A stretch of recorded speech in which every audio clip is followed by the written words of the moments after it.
This week on Diabetes Connections, as we gear up for ADA scientific sessions and get ready to hear studies and reports from the big diabetes companies, I've decided to highlight something on the other end of the spectrum: college students seeing a need and developing a solution. Cloak the Poke is all about addressing fear of needles, especially in kids. We'll explain how it works, more about the team behind it, and their big goals going forward. This podcast is not intended as medical advice. If you have those kinds of questions, please contact your healthcare provider. Welcome to another week of the show. I'm your host, Stacey Sims. We aim to educate and inspire about diabetes with a focus on people who use insulin. I don't know if you can tell because my editor always does such a great job of making the audio sound great. My voice is shot. I woke up a couple days ago, no cold, no illness, just no voice. And I woke up in a total panic because in addition to the show and, Mom's Night Out and other things we do for Diabetes Connections, I do voice work. I don't do as much of it as I used to do, but I have a great relationship with a local studio here in Charlotte, and I do commercials and industrial voiceovers, and call me if you need something. But I had one of my biggest jobs ever booked for them the next day. So I took like a vow of silence last Thursday, and I'm drinking gallons of tea and honey and lemon. I'm gargling with salt. I'm this close to calling my doctor, like, give me a steroid pack or something. It was a mess, but luckily I was able to get through the Friday recording. It was 2.5 hours of nonstop talking. Took a vow of silence for the rest of the day, and the voice has come back okay, I guess. I will be covering the American Diabetes Association scientific sessions, as I mentioned in that opening tease, which kicks off later this week. Not traveling to Chicago to cover that. I'll be doing it virtually, so watch on social for big announcements and studies. And of course, I'll be following up with a lot of podcast interviews. If you see anything that you're especially interested in learning more about, please let me know. And we are announcing our 2026 Mom's Night Out cities next week as well. I'll be doing that live on social, aiming for early in the week. So definitely watch the Diabetes Connections page or join the Diabetes Connections Facebook group for more information. I'm so excited to tell you where we're going. This fall, of course, we will be in Minneapolis and in Phoenix. The early bird specials for both of those cities ending soon. So please head on over to the events tab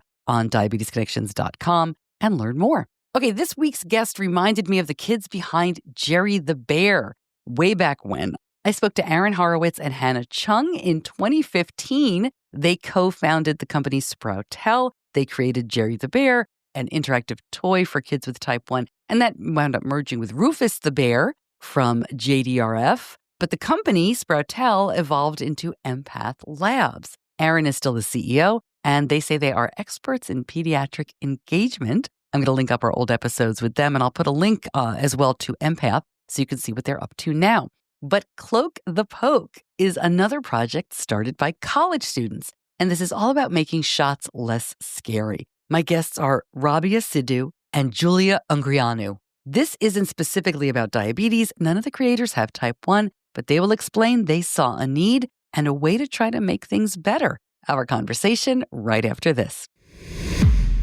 Like most of you, we don't love worrying about insurance. I'm thrilled to tell you that Dexcom CGM is covered as a medical benefit for 98% of commercial insurance plan holders who have type 1 diabetes. And more plans cover CGM for people with type 2 who use insulin. We even have it as a pharmacy benefit, so I can process it at the local pharmacy. They put it on auto refill for me, which makes it really easy. It's one less thing to think about. It's worth checking to see if that's available to you. And Dexcom will even help you do a benefits check to see what your insurance covers. It's easy. It's right on the website. Dexcom is the #1 covered CGM brand. Learn more, go to diabetes-connections.com and click on the Dexcom logo. Julia, Rabia, welcome to Diabetes Connections. Thanks for spending some time with me. This is really interesting. I'm excited to learn more. Thank you so much, Stacey, for having us. We're really excited to be here. Yeah, we're really grateful. So let's just start. Julia, tell me a little bit about what Cloak the Poke is. Yeah, of course. So kind of to backtrack a little bit, myself and our team of co-founders, we all actually were in the same undergraduate program in Canada at McMaster University. And we did biomedical engineering and health sciences. And we had this one course back in our third year, which was in 2021, where we were given the prompt, come up with a healthcare solution that addresses a prominent problem. And that was right in the heat of the pandemic. And we were noticing that a lot of people of all ages were experiencing this real discomfort around needles, needle anxiety, and it was kind of across people of all ages. And there was no real clear solution behind this. And I think that really intrigued our team to dive a little bit deeper into what the root causes are of this fear and different ways and mitigation strategies to kind of combat it. Also, I think what resonated with a lot of us is we saw a lot of adults in our lives that were also quite afraid of needles and had this needle anxiety where they were so uncomfortable going to these vaccinations or even just getting blood work, etc. Yeah. So what we did is we conducted focus groups and we also did like a deep dive into like a literature review. And we found that this fear associated with needles isn't because of the pain of the poke. It's associated with the fear of the look of the needle. And with that, we realized that there's really a great opportunity here to innovate a solution that addresses this physical appearance of the needle. So at the time, we were primarily focused on vaccines, but after doing research and through conversations with so many different stakeholders, we realized that there's really so many different opportunities to diversify within. One being type 1 diabetes, another one being like blood work. So we've really innovated in so many different spaces and we've grown so much as a company and what our product can offer to people. And then Great. I'll let Rabia Yeah. add on anything. Sorry. No, you're fine. I was just going to say, and then Robbie, if you want to add anything to that. Yeah, of course. So Julia's given a really nice background of how we found a problem in the heat of the pandemic and then decided to come up with a solution. Amongst our research, we found out that the actual look of the needle hasn't changed since its invention in the 1850s, which is insane because of how much technology has been evolving. That needle's been the same. It looks just as scary. And again, talking to the parents and the children, it's as soon as that needle comes out, they're ready to run and they're scared. And so we thought about, how can we make the needle itself look less scary? Like, how can we turn this into a procedure where a child gets a reward out of it and they look forward to actually getting their vaccinations or their insulin shots, whatever type of needle procedure they need to undergo. And so that's where we came up with Cloaking the Poke, if you will. And that's how our company name came to be, like why we're called Cloak the Poke. And we create toys that clip onto vaccination syringes and insulin pens to alleviate needle anxiety in children. And I want to tell you like our first success story. So our very first customer was someone that we worked really closely with in undergraduate studies. And he was an IA or an instructional assistant for one of our biomedical engineering courses. And his niece was actually struggling with type 1 diabetes, and she really struggled to take her daily insulin shots. And so for her, we asked what type of pen she takes and uses, and she uses the Junior Star insulin pen. And for that, we designed this caterpillar that clips onto her insulin pen. So it's now this friendly little bug that she's seeing. And the toy also clips off so that she can play with it later. And we designed it for her, handed it to him, and he came back with the news that she was no longer afraid of her insulin pen shots. And he sent us some really nice photos of her smiling, which was normally a rare occurrence for them. And that was what really, opened up the avenue for starting to invent in this space where no one had really explored before. Okay, before we go any further, and I know it's kind of hard in the podcast, but I will put some photos out of this. Can you describe, you said the caterpillar goes on the insulin pen. Like, yeah. Is it hiding the needle? Is it just next to the needle? Can you describe it to us? Yeah, of course. So for the Junior Star pen, we have the actual body of the pen, and then there's normally a cap on there, and then the cap comes off, and that shows like the needle. So our toys, they go on the body of the needle, so the insulin pen, or for the vaccination syringes, it would go just on the syringe. So it's not actually going on the needle. We had some issues with sterility. So in our very first prototype designs, we wanted to cover the actual needle, but the problem was it interferes with actually injecting the needle. And what's interesting is when we worked with pain psychologists, they brought up an interesting point that rather disguise the needle, which sometimes creates more anxiety in children, it's honestly better to reinvent the whole procedure as not something like you're trying to disguise or cheat the children out of something, but you're trying to reinforce that it should be a positive experience. They're taking life-saving medication, and the needle itself is going to go in them and it will pinch for a bit. But there's now this reward element. There's a friend, a caterpillar, if you will, to join them on this journey. And so being able to pivot and not cover the needle and just keep it on the actual body ended up working in our favor. And so it's just a toy that clips to that barrel and it comes on and off. And it doesn't interfere with the actual skin or needle procedure in any way. Yeah, that's what I was thinking, especially with insulin pens where you're changing the pen cap, right? How would that work? And again, that was my next question, was sterility or messing up the shot, because the needles, they haven't changed much, as you said, but they're short and fine most of the time. So you can't really put something on the end of that. Julia, caterpillars for kids sound cute, but I'm a grown-up who does not enjoy getting shots. I mean, I'm fine. I do what I need to do. Can I get a caterpillar? Is there stuff for grown-ups? Yeah, for sure. So we've definitely considered that in the different designs that we've been innovating. We're considering all the different diverse preferences, not only for children, but also innovating within the adult space, whether that is kind of like a string of flowers or something that maybe like resonates a little bit more with different age group is something that we're ideating. We've also kind of differentiated between the current products that we have for children, between a caterpillar or a train or a dolphin, to add kind of that variety of the different toys or companions essentially that are along this child's journey. And we want to have the opportunity to kind of diversify, if they're getting insulin injections every day, they can have a new kind of friend, whatever they're kind of feeling. But definitely, like, we haven't explored the adult space as much. We've mainly been focusing on children, but that's definitely an area that we want to grow in as well. Our lens is more so we're trying to tackle that needle anxiety early on in childhood so that it doesn't progress into later on adulthood. Obviously, it's not a linear path for everybody, and we understand that. And we understand that Cloak the Poke is part of the solution and works in tandem with other needle anxiety solutions as well.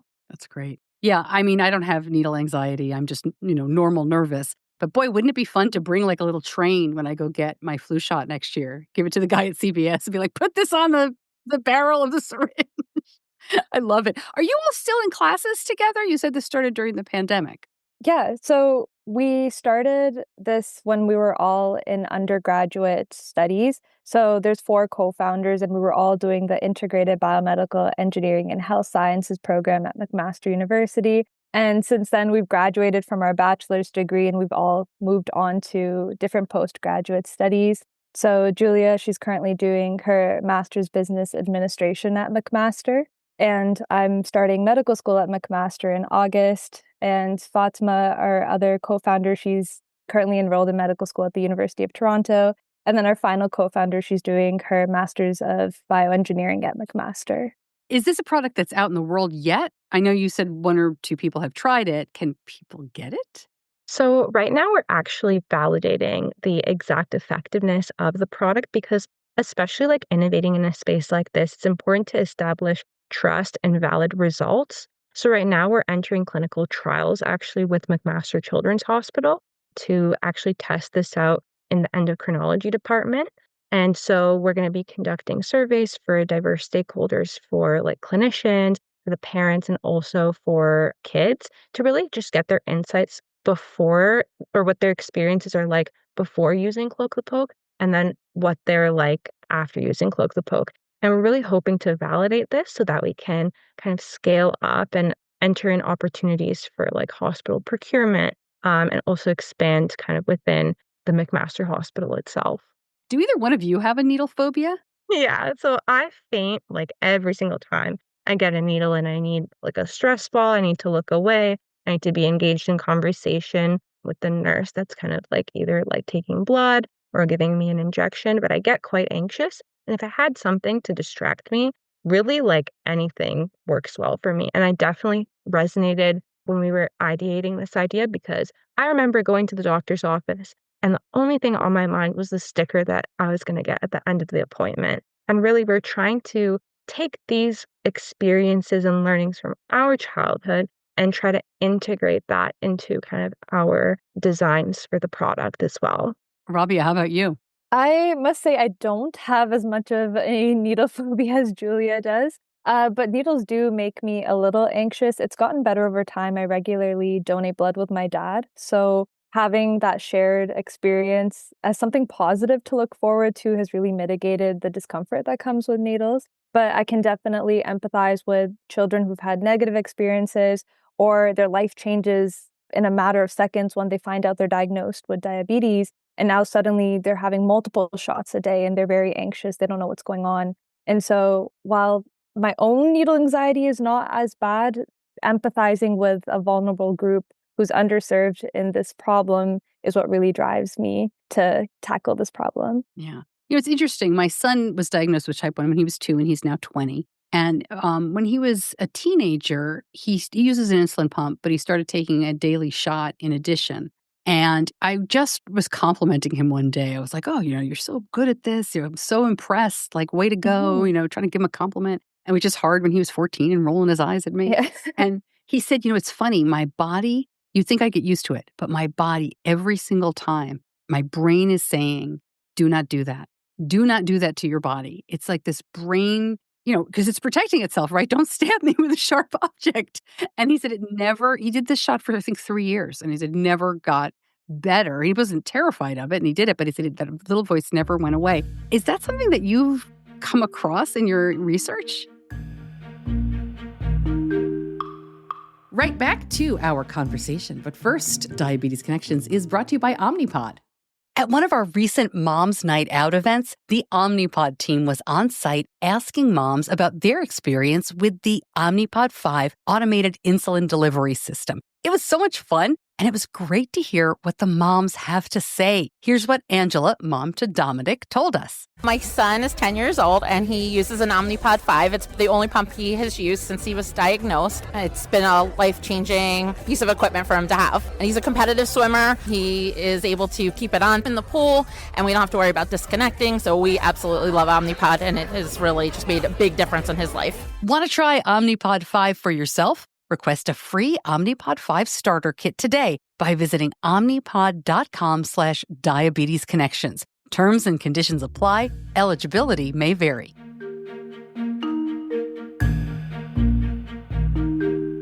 Oh, absolutely. So on our journey to tackling needle phobia, we spoke with so many experts from different fields, and it completely overturned all of our, presumptions that we had about needle phobia and how it occurs and how it affects children. So on the note of, even though someone might be used to injections multiple times a day for many years in their life and they're not used to it ever, that's something that a nurse who was working in the vaccination clinics during the pandemic told to us as well. So that was the exact question we asked her. Does she find it's easier to vaccinate children who are used to vaccination shots? Maybe they have chronic illnesses in the hospital, and so they're needing to get, shots throughout their life. And she says it goes both ways. Sometimes it's actually much worse. And those children know what's coming and it's a daily fight for them. And that, response and that fear is so deeply ingrained in them that even before the procedure starts,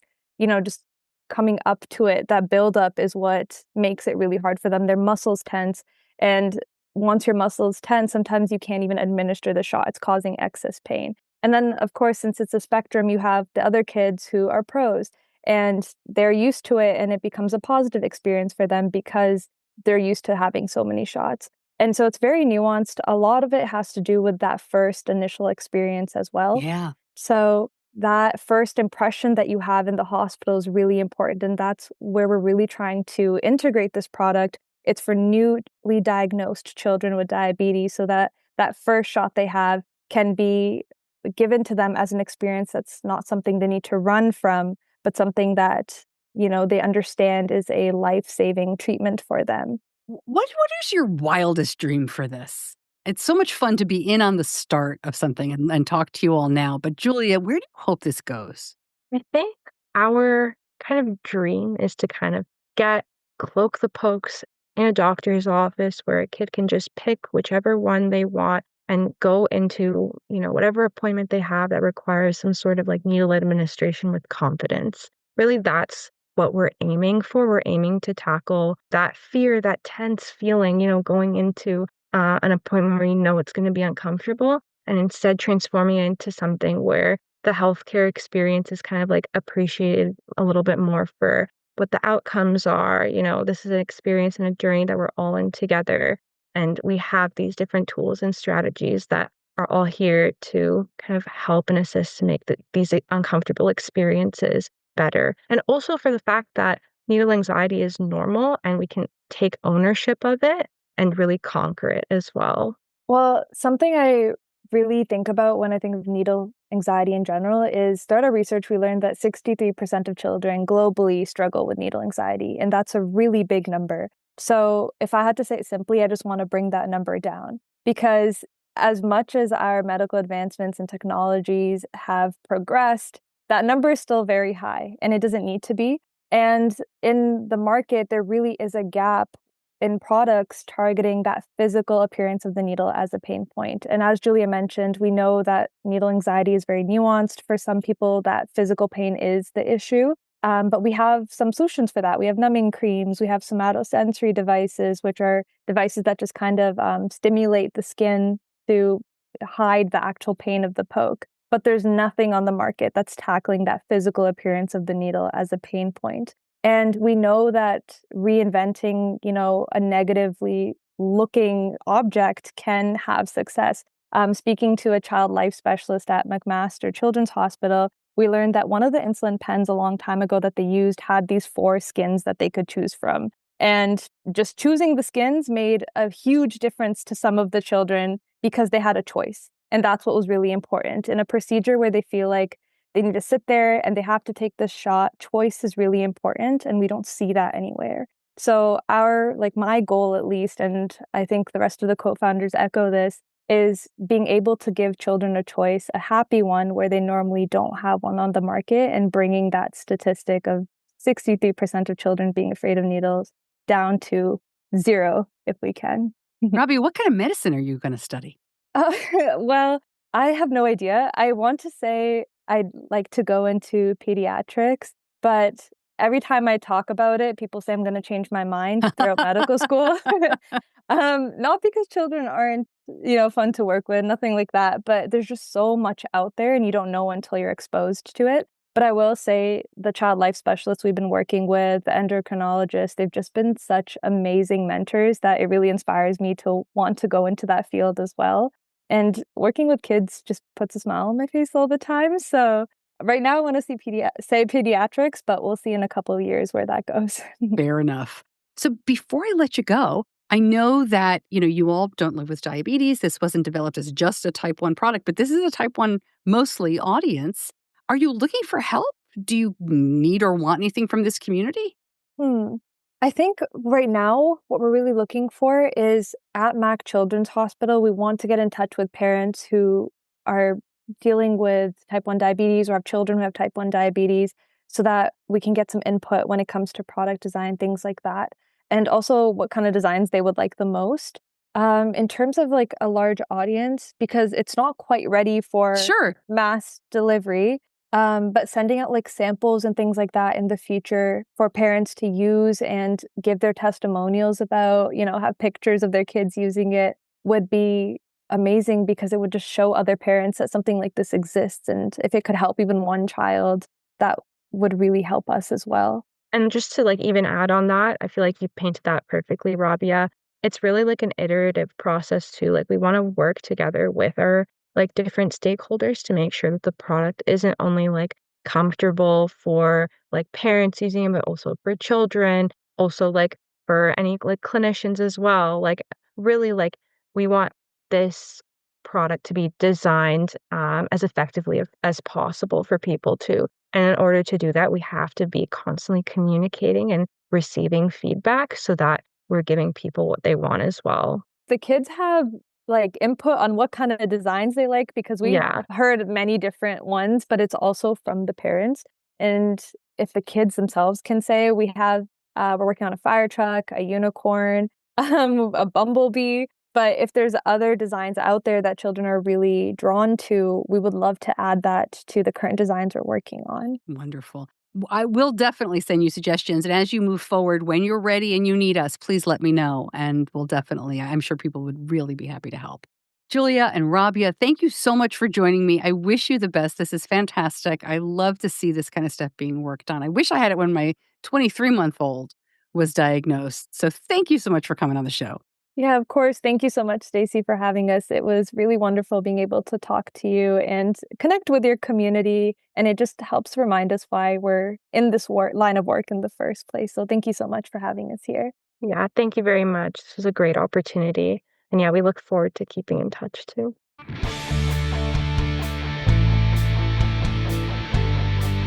More information about Cloak the Poke over at diabetes-connections.com. As they said, they are just getting started here, so there's no product to buy. There's no samples to send to you. I know as you listen, a lot of you have suggestions, and as they said, they're looking for them. Feel free to reach out, Stacey at diabetes-connections.com with your ideas, and I'm happy to pass those along to Rabia and Julia and the whole team over at Cloak the Poke. Again, please keep an eye out for Mom's Night Out. Our 2026 cities will be announced next week. You can find out more, of course, at diabetes-connections.com/events, or just look for the Mom's Night Out tab. And definitely follow me on social. I am Diabetes Connections on Facebook, and I am Stacey Sims on Instagram. It's all on account over there to find out where we are going next year. So excited about how this event has taken off. And I have some new information, oh my gosh, about Mom's Night Out that I'll be sharing later this summer. We are already expanding. This event has really taken a life of its own, and I could not be more excited. All right, thank you to my editor, John Buchanan from Audio Editing Solutions, and thank you so much for listening. I'm Stacey Sims. I'll see you back here soon. Until then, be kind to yourself.